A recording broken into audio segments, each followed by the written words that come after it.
Hey friends, welcome back. Welcome back to my channel Code Travel Explore with Harshal. So in my last video we have seen string char occurrences video, and with this video we are going to see another string problem, which is string anagram. Identify two string if they are anagram, I mean true and false. Uh, there are so many ways to solve these string anagram problems, and they have so many problems. We are going to see all string anagram problems one by one. But important thing is we are going to solve all this problem with optimal approach with O of n solution, O of n complexity. So let's start. Cool. Before to start, let me explain what is anagram. What does it mean when we say two strings are anagram? Suppose we have two strings, string 1 and string 2 with ABC and CBA. When we say anagram, that means two string has the same character with the same occurrences irrespective of its order. For example, we have this ABC and we have CBA. So both string has the same character ABC, AB, CBA.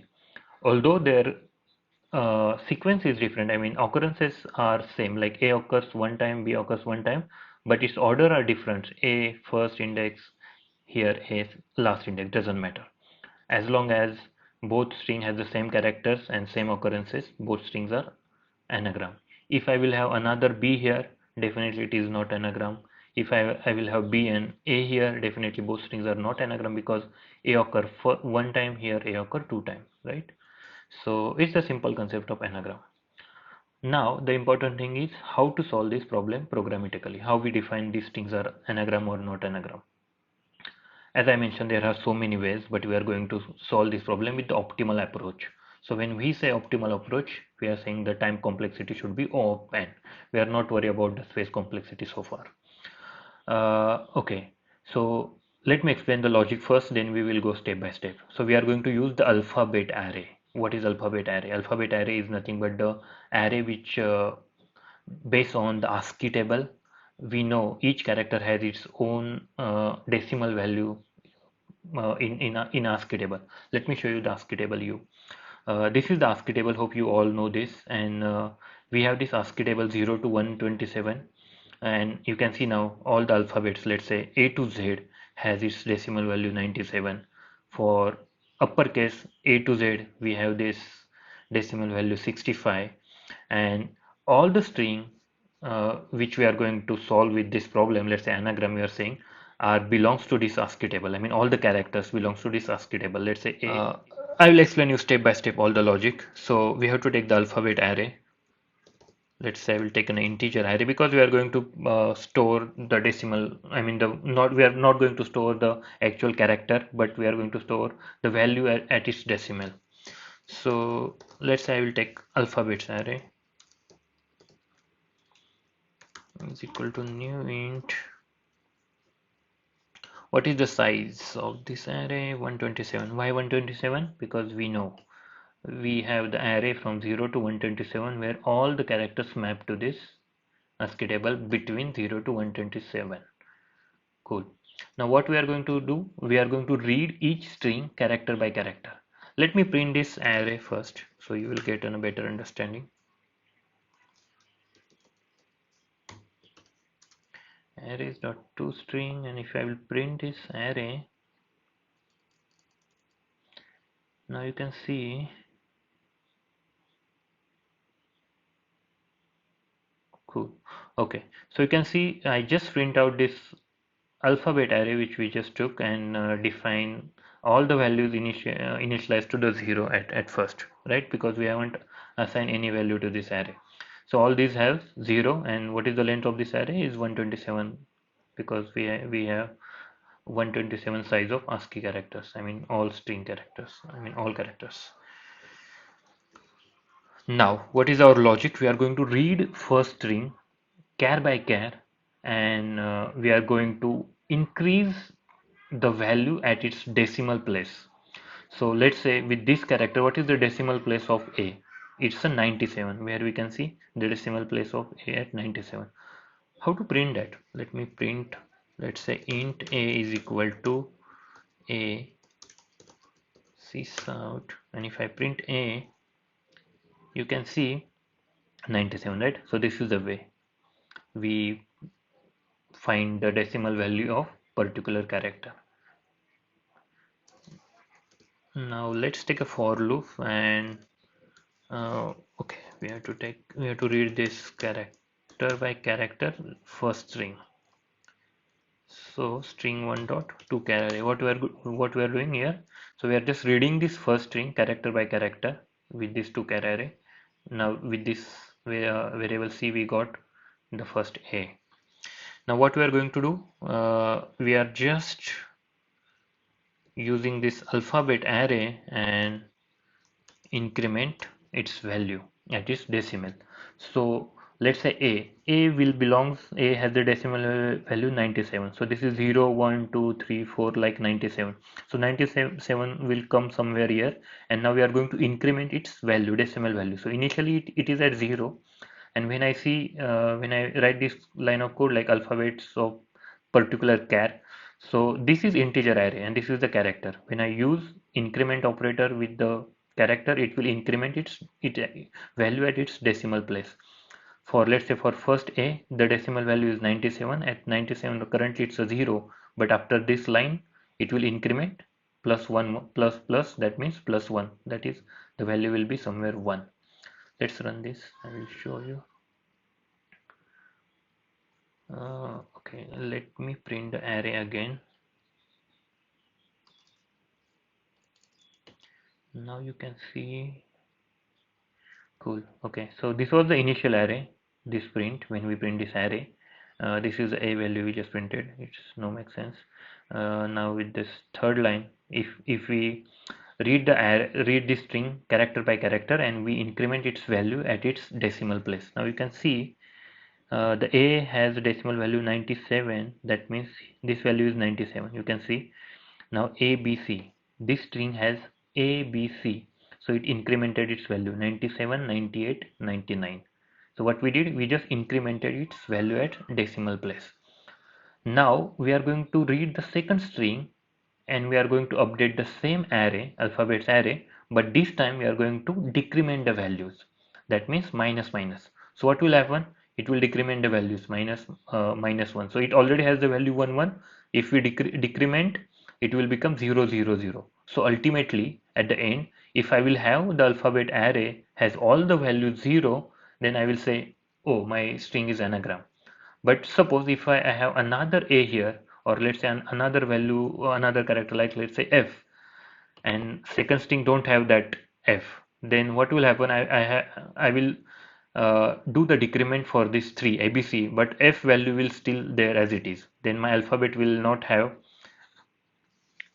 sorry, another all value 0, but it will have one extra value, that means extra character. Then I can say my string is not anagram. Let's do this. So let's write another for loop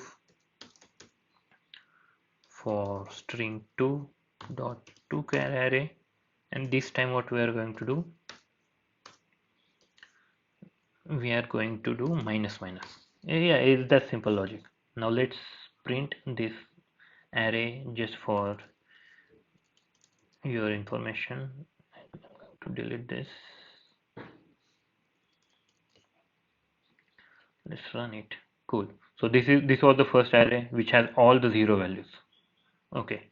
Now this is the second array, I mean the same alphabet array after when we increment the values. Now we know we got this 111 at 97, 98, 99, 111. With this second string, string 2 dot to char array, what we did, we just decrement the values. Now we got all 0 0, right? Because we decrement the same values. That means this entire array has the 0 values, that is strings are anagram. Now let's take another example. Let's say I have A B C D. I will take D, extra D here, and I will run the same thing. Now you can see uh, first I have 4111 ABCD. Second I decrement the values CBA, but I have extra one. That means this string is not anagram because the last output, last array has no all values which are 0. Cool. I hope you understand. Now what I mean program it will, what I have to do again, I have to iterate through the array, alphabet array. Let this is integer array A alphabets, and I have to check if A is greater than 0 or A is less than 0. Then return false. Oh, I'm just writing code into this method. Sorry. So let's take another method. Sorry. Boolean B is equal to is anagram, and we'll pass this to string here instead of writing code in the main method. String 1 comma string 2. Let's create this method and just copy paste this code. Cool. Okay,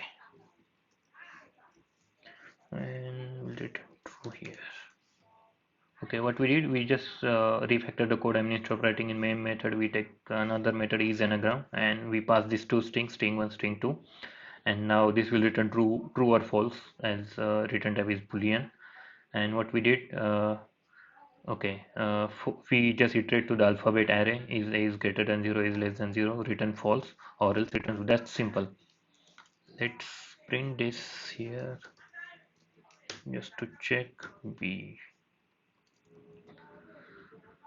Okay, now let's run it. False. Correct. ABCD, ABC. Now let's run with this. Only ABC with the correct example. True. Cool. So one more thing we can do is handle the boundary condition at the start of program. For example, there could be a situation where string 1 or string 2 could be the null or empty. So what we do, just write the basic code like if our string 1 equal to null or string 1 is empty, then just return false. So these boundary conditions, writing boundary conditions is important because we don't need to execute uh, the piece of code which is written after this if the strings are null or empty. No need to define the array or anything. So we do for the both string null or empty. We are just taking the null or empty condition, and we are returning false. Either one of the string is null or empty. Again, one more boundary condition is, let's say if string 1 dot length, if both have the different length, is not equal to string 2 dot length. If the length of this, any of the length of the string is different, then just return false right away. I mean, no need to execute this piece of code if one of this line is true. Let's run the code. True. Now let's check these 3 lines of code are executing correctly. I will take first one, null. These boundary conditions are very important if you are writing this code in front of your interviewer. He may ask you to write a optimal approach, as well as with considering covering all these boundary conditions. So since one of the string is null, it will right away throw the false. It has not executed this code. Let's take another example. If both strings are null, it should false. What if two strings are empty? It should false. Cool. ABC, let's say ABS, AAS, false. Correct. Awesome. Is that simple? Is it? Awesome, guys. This is what the anagram problem. Hope you understand. Let me explain you again. We took this alphabet array. Why 127 character? Because we have this ASCII table with 127. All the characters map to this table. Although it's uppercase or lowercase, it has these decimal values. So what we are going to do, what we did here, we just read each string, let's say string 1 and string 2, character by character, and we incremented here with this code. We read each string character by character, and we incremented its value at its decimal place. For example, 97, here we have seen uh, first first loop we incremented the value, in second loop we decremented the value. So ultimately if the array has all values 0, then it's anagram. If one of the string has different character than other, then definitely there could be another value. I mean there is a situation where the last array, I mean alphabet array, has no all values are 0, then we return the false. I mean if the array, alphabet array, any of the value is not 0, like greater than 0 or minus 0, then just return a false. And if all these conditions pass away, then return true. Okay, so what is the time complexity for this problem? Let me explain. We are reading this string character by character with this for loop, right? So with this line of code, we have time complexity is O of n. That means we are reading entire string from 0 index to nth index.